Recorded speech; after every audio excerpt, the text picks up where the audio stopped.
What is better than a Friday, Zach Blackerby? That would be a Friday with Village Vice. Hey, there we go. That's today. Yeah, that's what you got. And so you're having a great day because you're watching Village Vice on a Friday, or it's a Saturday and you're binging. And you know what? Let's just move on. He's Zach. I'm Brad. And this is we are on the suspension bridge of the season right now, Zach. Portal season. And here's what I mean by that. All right. You see these movies or these exotic locations, and they have the hanging bridge, and it's hanging by ropes and planks, and it's not sturdy at all. Okay. And you don't expect it to be sturdy. So you know when you walk out on it, it's going to be shaky and it's not going to be secure. That's portal season right now, and coaching staff season, quite frankly. And so I think if you know that going in, it really changes your expectation. This used to be a lot more stable time of year. And it's just an unstable time of year. And that's for most, if not every program all across the country, with very few exceptions. Yeah, before these portal windows, December was, kind of gearing up before signing day. And then they added early signing day. It's like, okay, well, handle early signing day, and then you get to chill for a bit. And they had dead periods and things like that. That's not the case anymore. And there's a major issue with the college football offseason calendar regarding eligibility and transfers and high school recruiting and all of that. The issue is it's bad because there doesn't appear to be another option that makes a ton of sense without like really, really changing things. And so we'll talk about that probably at some point during the offseason, Brad. But I think you mentioned one of the million unintended consequences with NIL and the transfer portal is the timing of when you want to let go of members of your coaching staff. Because I think until you've got everybody locked in, you don't want to fire or move on from a position coach because you don't want to lose certain players that are loyal to him or recruited by him. And that's the main guy they're connected to within the football program. I think you're seeing that at Auburn, Brad. I think you're seeing it throughout a lot of teams throughout college football. And so now that the portal is closed for almost all teams, depending on when your bowl game was, you get, is it 5 days after the end of your bowl game? You're going to see portal entries slow down. And I think you're going to start to see some coaching staff decisions being made, one at Auburn, two throughout all of college football. Yep. Whether it's a trickle down effect or a lateral effect or a trickle up, guys are getting promoted and getting jobs elsewhere that are promotions. There's always a butterfly effect to these moves, and it's not over yet. And it's probably not going to be over for, another couple of weeks. And by the way, then you get into the NFL offseason and coaching changes there. It's not just the college game. So, which I think the overall quality of coach in the NFL is going to trend up, talking about position coaches, because I think the best coordinators and the best position coaches at the college level are going to be even more intrigued by the NFL than they typically have been. Yeah. Just talking to folks that are in it right now, there is so much strain and so much emphasis on every single second of your day if you're an on-field coach at the college football level, with managing recruiting your own roster, game planning, and just the million things that go into being a college football coach in this modern era of college football. I think the NFL coaching change season is going to impact college football. No question about it. Sure. Yeah. Would you rather work in a job that is really high pressure and there's not a lot of security in it? It pays well, but you're working massive amounts of hours, again, constant scrutiny, but you don't have to recruit. You don't have to worry about the transfer portal. You're not in essence, you're not really worried about your own personnel, your own position group, and who you have and who you don't have. Yeah, because you have contracts. You know who's going to be in your room next year unless your GM decides to cut or trade somebody, which you'll probably see coming to some extent. And even if your GM decides to cut or trade somebody, you didn't he probably didn't consult you. He probably, if you're a position coach, you have to worry about it. It's like, oh, okay, this is who I have to work with now. right? So just emotionally and mentally, like your job is to make that position group better at football, and at the college level, there's so much more into it. And Brad, some people love it, right? Yes. And I think a lot of coaches love it, but I think there are going to be some coaches that are over it, and I don't blame them, because there is no tougher time in the history of college football than right now to be a college football coach. Yeah, agreed. And I think it's a really good outlook for fans to take, because I think we all agree that you somewhere, somehow, changes have to be made to the calendar or the process or what have you. But as you mentioned, that's challenging. There aren't 13 months in the year. You have to do these things at some point. So as a fan, your expectation and your outlook on the team, the coaching staff, the program in general has to be a little bit like an NFL assistant coach. Mm-hmm. Let me see when the dust settles. I'm not going to get too riled up about what the roster is going to look like in December or January. Let me wait until the dust settles, and then I'll know who my guys are. Yeah. And then I'll know who I'm riding with for the next season. Understanding it's unprecedented change. It will continue to be that way until changes are made in the process. And I just think that's the wise outlook. It's the best outlook as a fan to take. Otherwise, you're on that suspension bridge, and you thought it was going to be sturdy and stable, and all of a sudden now you're getting bounced around, and you don't know what to think, when it's kind of the way it is right now. Mm-hmm. Yeah.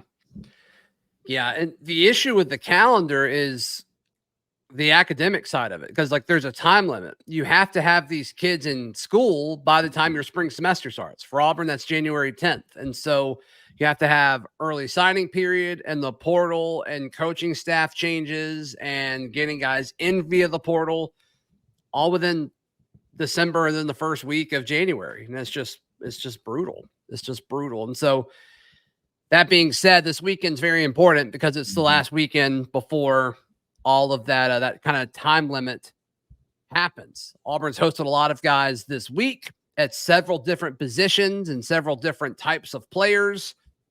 And they need probably 6 or 7 guys, Brad. Yeah. That seems kind of steep. Like, is Auburn going to add 5 or 6 guys in the next 4 days? I don't know. But I do think the next week, the next 7 days, there's going to be a lot of fun and crazy and maybe frustrating things that happen. Sure. Which is why I said, like, kind of, if you're not in it waist deep, well, then back up a little bit and look at it bigger picture, and just kind of hang on until that dust settles, and watch us. And yeah. Watch Village Vice, subscribe to the War Damn Pods YouTube page, please. But I've got a few sources within the program, and it's so interesting when I ask about a certain player, I'll get one answer. Yeah. And then, throughout most of the year, they'll all tell me the same thing, or they'll say, I don't know, ask so-and-so. Now getting different answers about all these guys over and over and over again. So it's like, I don't know fully like how certain players are feeling, but also like, I'm not convinced the program does either, because all the power is in the players' hands. And when there's NIL money at stake and a lot of emotional decisions, and I don't blame them for making these decisions, but it's just a lot that can change really quickly. And so if you hear something, doesn't necessarily mean it's wrong, because it's fluid. I mean, it's as fluid as it gets, which is also frustrating in and of itself. So we'll talk about more portal stuff in the buy sell segment. Brad, anything else before we move on? No, just to reiterate the message again for fans, for all of us, we're all fans at heart, is we have to kind of change the way we view this time of year, and stop and take a breath and understand that it's not isolated to Auburn or Alabama or Ole Miss or any other school. It's happening virtually everywhere. And I think when we understand that, then it becomes a little less freak out and a little more, stable for us. Yeah. Yeah, I think you're right. Okay, buy sell time. Buy sell is brought to you by our buddy Ross Kilpatrick, Exit Realty, Anchor South. He'll get you a house, folks. He'll also sell your house. Serving Auburn, Lake Martin, Fort Walton Beach, Florida. From Lake Martin to the Emerald Coast of Florida, contact Ross Kilpatrick with Exit Realty Anchor South for all of your real estate needs. If your New Year's resolution was to buy a better house, Ross can help you with that. Or to maximize the amount that your house is worth, Ross can help you with that as well. Contact them at 334-402-0028. All right, buy, sell. Auburn will add a transfer quarterback before spring classes start. You buying or selling, Brad? I am selling. I don't think that they will. I think they're going to wait and see what happens in the spring. And I'm going to stick with what I said a few days ago. I think if they add a transfer quarterback at any point before the season, it will be need-based because somebody else made the decision to leave first. Yeah. That's what I think. I think I'm selling it too. We did see an uptick in reports of Auburn pursuing quarterbacks in the portal since the bowl game, but I don't think they're going to do it. I don't really see the upside in a lot of it, unless I think Cam Ward offers more upside than Peyton Thorne does, and Caden Salter may offer more upside than Peyton as well, but I'm just not sold that it's a foregone conclusion that Auburn's better if you get one of these guys. Like, if there was a Caleb Williams type player in the portal and he was interested in Auburn, no brainer, but I just don't see the difference being that dramatic. Yeah. So we'll see. It's like a lot of things in life. If you're going to make a change, and that's what it would signal. It would signal a change. It wouldn't signal depth, peace, or competition. I don't think. Maybe I'm wrong on that. I don't think you are, because you already have 4 scholarship quarterbacks, and so depth doesn't make sense. You need to go out and get somebody who you think can start, and you just kind of hope that somebody leaves after spring, which could happen. That still could happen. We'll see. So if you're going to make a change, you don't make it just for change sake. There's ground that would have to be made up. You have to absolutely be sure that what you would have coming in is better. Mm-hmm. Yeah. Right. Auburn will add multiple transfers before the Monday edition of Village Vice drops. Buy or sell? I'll buy that. I'm buying it too. Yep. I buy that. Just it's the nature of it. And I think it's a big weekend for guys. And this is the time of year people are starting to finalize those decisions of where they're going. The massive number of guys that are in the portal, they're starting to land those planes. Yeah, I think so. Rico Walker, the tight end from Maryland, I think is a candidate that could certainly pop this weekend rather. Also, the Texas A&M defensive lineman, his last name's like Rakes, something. Yeah, he was a rotational piece for Texas A&M last year. Sounds like he stayed a day longer than they were expecting him to, which is certainly a good sign, and that's a position of need as well. And then I just want to say his name. Give me a second. Let me pull up the pronunciation guide. He was at West Virginia last year and Kentucky the year before. This is his third offseason in the portal, or second offseason straight in the portal. But his name is Tomiwa Durogie, and he's a defensive end. I believe he is from Nigeria, but he can play. He can rush the passer, and he was on campus earlier this week too. So he's one of my favorite guys that Auburn's brought in. I really like his stuff. So watching him as well. And those are all positions of need. You've kind of gotten the feeling that Auburn wants another tight end to back up Rivaldo and Deal and Mike O'Reilly. That's a good room, and they used all of those guys. And Brandon Frazier, we got to include him now too. And then defensive line, I think, is the biggest hole in this team right now. And so if you can get both of those guys, that really beefs up that front. Quality defensive linemen. You need, as we've talked about before on the show, it's kind of the standing order in the SEC. If you want to compete at the very top, and it will become more and more this way, you need quality talent and depth. You need 8, 9, 10 guys that you can rotate and give you meaningful snaps in SEC play. Yep. All right. Last football one, then I've got some basketball ones. Derek Brown sets the NFL record for tackles for a defensive lineman this weekend. Speaking of quality defensive line, NFL quality defensive lineman. He was pretty good. I don't want people to miss what's at stake. Ask me that again. Here, listen up to what Derek Brown's on the verge of doing. Yeah, setting the NFL record for tackles in a season by a defensive lineman. I will buy that. And with great confidence, I buy that. He's only had one game this year where he recorded fewer than 3 tackles in a game. And he's had 4 or more, bless you, in 9 straight games. So I think he makes it 10, and I think he sets the record for single season tackles by a defensive lineman. Yeah. Auburn football PR needs to be pumping that out like crazy. Think about the greatest defensive linemen in the history of the NFL.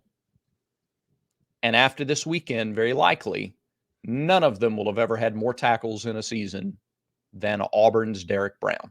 It's insane. Yeah. It's insane. All right, let's pivot to basketball. You said buy. I'm buying that as well. I'm buying, yeah. Yeah, okay. Jalen Williams leads Auburn in scoring against Arkansas this weekend. Whew. You buying or selling? Oh, it's good. That's a tough one, too, because Auburn's getting such balanced scoring.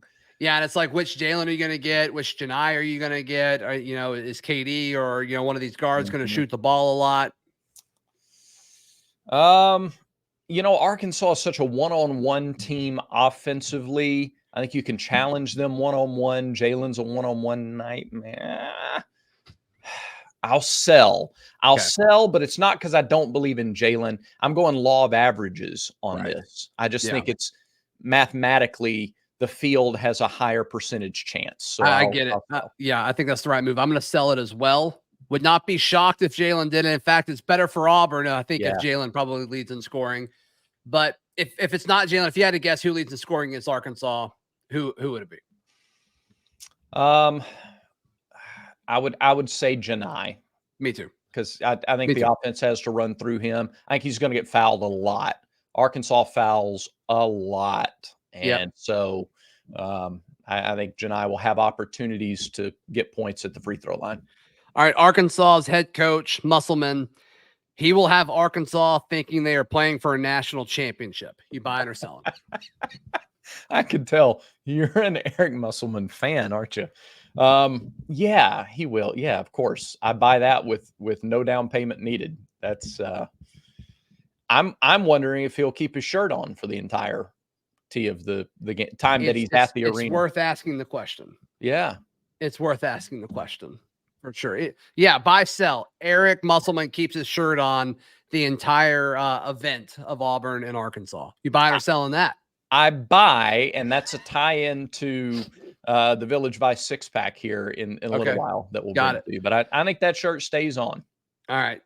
Give some love to our buddy Ross Kilpatrick. He makes buy, sell possible. He, of course, is with Exit Realty Anchor South. If you need any kind of help with real estate regarding Auburn or Opelika or Lake Martin, give him a call at 334-402-0028. Also stop by his office at Exit Realty Anchor South in Auburn at 1922 Professional Circle Suite 202. Of course, that is in Auburn. All right, we're going to get into the Village Vice 6-pack. And before we talk about our friends at Manscaped, I want to throw the first of our 6-pack at you. Okay. It is the only football game that I have on the 6-pack this week. It's the FCS National Championship game. It'll be played Sunday. That look. Why are we doing this? Why are we doing this? It's the national championship, and it's a football game. We love football here on Village Vice. Well, with that logic, we need to do, the Division II and Division III national championships too. You want to do the high school Super 7 next year? We can roll that in next year. I think that would be more relevant. Relevant than what you just brought up. Absolutely. You don't want to do South Dakota State and Montana? You don't want to talk about the fact South Dakota State has won 3 playoff games by a total combined score of 123-12. Brad, I just want to put something. So you just made the case, I believe. Tell me if I'm speaking for you, that you think our listeners care more about the FCS National Championship game than the Super 7 matchups that happen in our state. Look, we have a lot of viewers who don't live in the state of Alabama. We have a lot of fans who don't live in the state of Alabama. So those people, still probably care more about the Alabama high school championship. It's crazy, like what this show does performance wise in South Dakota and Montana. It's incredible. All right, it's incredible. I'll take South Dakota State. Fine. Would you rather watch? All right, you have to sit down and watch one of these things for 3 hours. Okay. Would you rather watch the FCS National Championship or back-to-back movies made prior to the year 1990? The FCS National Championship. That's how deep it goes. So South Dakota State, Montana, bring it on before a couple of John Hughes flicks. Yeah. All right, fine. So there's you backed me into a corner there. I did, and I was so excited to do it. I wanted to do that from the start of the show, so thank you. Oh, so you knew I wouldn't be fond of the FCS pick. 1,000%. Yes. You know me so well. You think I Zach, you think I legitimately wanted to put our listeners through a South Dakota State Montana breakdown? Brad, after the 6-pack leading into conference championship weekend, I don't know. Yeah. I don't know. All right. I earned that. I'll wear that. It's fine. I'll wear it.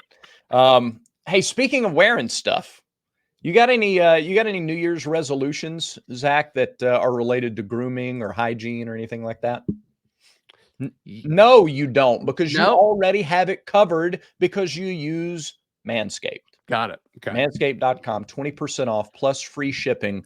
For the men who want the full grooming experience, all right, look no further than Manscaped's Performance Package 5.0. This is a huge bundle of stuff for your huge bundle of stuff. In this grooming kit, you get the trusted lawnmower. Kind. Yeah.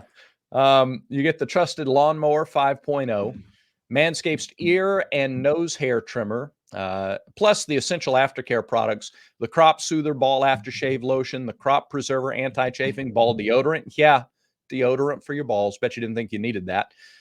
As a gesture for the new year, they're even going to throw in a couple of free gifts, the Boxers 2.0 and the Shed 2.0 toiletry bag, because they know good and well most of you are still rocking your Boxers from high school, and that needs to end. So get 20% off and free shipping with the code VICE. You got to use the code VICE when you go to manscaped.com. Moving on. Okay. One ACC basketball game that I want to throw up at you in our Village Vice 6-pack, and the rest are all SEC. Number 8, North Carolina at 16th ranked Clemson. Clemson's the only team to beat South Carolina this year. Clemson's 5-23 in the last 28 games against the Tar Heels, but they're 3-3 in the last 6. So what do you think? I don't think Clemson wins. I'm going to go against Clemson in this one. Okay, I'm going to go with Clemson at home. Okay. I think they'll have a winning record against Carolina in a 7-game span for probably the first time ever. All right, now to the SEC stuff. Number 6, Kentucky is at Florida. Ken Palm projections have Kentucky winning by 1. Kentucky has been probably the most impressive team in the SEC outside of Neville Arena this year. Kentucky's been great, and they've really shown up in big games so far. Yep. That North Carolina matchup was pretty eye-opening, as well as when they played Miami as part of that SEC ACC challenge. So, yeah, sign me up for Kentucky. I think Kentucky goes on the road and continues to make statements and prove that they're a top 10 team. If they win this game, they're going to be a force to be reckoned with all conference play long. Give me Florida. Give me Florida with the upset at home in this. Florida's 3 losses are to Virginia by 3, Baylor by 4, and then they slipped up on the road at Wake Forest. Every team's going to have a game where they slip up and lose a game they shouldn't. Yeah. I think they'll be ready for Kentucky. So give me Florida. Sure. Mississippi State is at South Carolina. And now this is a game that in years past you just wouldn't have cared about. I think it's worth some attention. State's 11-2. They've only allowed 10 teams to score 70 points in the last year and a half under Chris Jans. South Carolina has won their 8 home games by an average of 18.5 points per game. Mississippi State at South Carolina. I'm looking to see who Mississippi State has played. Just give me a moment here. Sure. Just give me a moment. We do a lot of prep here on this show. Clearly. They've beaten Arizona State. They've beaten Washington State, Northwestern. Rutgers. Those are their name wins on their schedule this year. Their 2 losses are Georgia Tech, and they somehow lost to Southern by 1. Give me South Carolina. All right. South Carolina's marquee wins. They beat Virginia Tech by 2. They beat Notre Dame by 12. They went on the road and won at East Carolina by 6. It's not the most challenging schedule. Their only loss was by 5 at Clemson. Mm-hmm. For that reason, I'm going to go South Carolina at home. Hey, we agree on one. All right. Number 22, Ole Miss is at 5th-ranked Tennessee. Rebels have not played that challenging a schedule, but they're the only undefeated team left in the SEC. Chris Beard, we know he can coach. Mm-hmm. He can coach his tail off. Alan Flanagan having a good start to the season there, our buddy Al. Mm-hmm. And Tennessee's 1-3 against ranked teams this year. I'm going to take Tennessee here. I'm not a believer in what Ole Miss is doing, and I will make the argument that it's better for Auburn if Ole Miss wins this because they come to Neville Arena in just a few games, and I think that would be awesome for them to be undefeated and coming into Neville. But I think Tennessee wins. I think Tennessee's a better basketball team, but better for Auburn if Ole Miss wins. Yeah. Looking at Ole Miss's schedule, whew, they've their best wins are by 3 over Memphis, and they beat NC State by 20. Not a lot of tests otherwise. And Memphis is a decent team. I mean, that's a solid one. Sure. Otherwise, not a lot of big tests. So I think Tennessee is more battle tested. I think they'll win the game. Now, the KenPom stats predict Auburn beating Arkansas by 5. Wow. Yeah. Wow. In Fayetteville. A place where Auburn's only won like 6-7 times ever. Now, BP's got a couple of them. Sure. That's tough to win there, man. It's tough to win there. I think Arkansas wins. And it's going to be painful and it's going to be sad. And I hope I'm really, really wrong. I like starting conference play in Fayetteville. There's not a lot of tougher environments you're going to be in this year. You're right. Go ahead and get to it. Mm-hmm. I asked Coach Pearl on Tiger Talk last night if he and he goes, no, I'd rather start at home against the team picked 14th. And sometimes he's kind of tongue in cheek. I think he was serious about that. But I kind of like it. Let's see where you measure up on the road. Big time test. You know, the 2 losses Auburn had this year, it learned valuable lessons in both. Sure. About closing games and about preparing for games. This likely won't be a 20-point win. You're going to be tested down the stretch in crunch time of this game. Oh my gosh. But if it is, though, and Auburn's on the right side of it, I mean, wouldn't that be a statement? Wouldn't that be incredible? Because then I kind of love Auburn's schedule until they host Alabama. Yeah, I do too. And I think the depth, I think the freshness of guys like Chad Baker-Mazara coming off the bench makes a difference. Janai's got to hit his free throw. I think Janai Broome probably has 10 free throw attempts in this game or more. Got to make them. Critical to make them. But even better down the stretch and making those free throws. Right. You mentioned the freshness of Chad Baker-Mazara. Would you say he's the most fresh on the team, or would you give most fresh to somebody else on this roster? I think I'd give him all the designation of most fresh. All of them? All of them. Because look, Janai is leading in minutes played per game at 23. That's crazy to be this far into the season and your main frontline guy being 23 minutes a game. Curious to see what that looks like in SEC in the first 4 or 5 games of SEC play. Yeah. I don't think it changes a whole lot unless the reserves coming in, the bench guys, are just not effective. Mm-hmm. It's possible, but there's not a lot of evidence. There've been not been a lot of games where they haven't been effective. So that's right. Yeah. So I like Auburn. In other words, like I always will, I'm gonna pick Auburn to win the game. I think it's a massive statement that they can make on the road, and I think they will. Does that do it for the 6-pack, my friend? That's it. That's the 6-pack. Closer up. Fantastic. Brad, that about does it for today's show. We'll be back on Monday. We will. Thanks, everybody, for watching. Have a great weekend. And remember, everyone has vices. Make sure Village Vice is one of yours.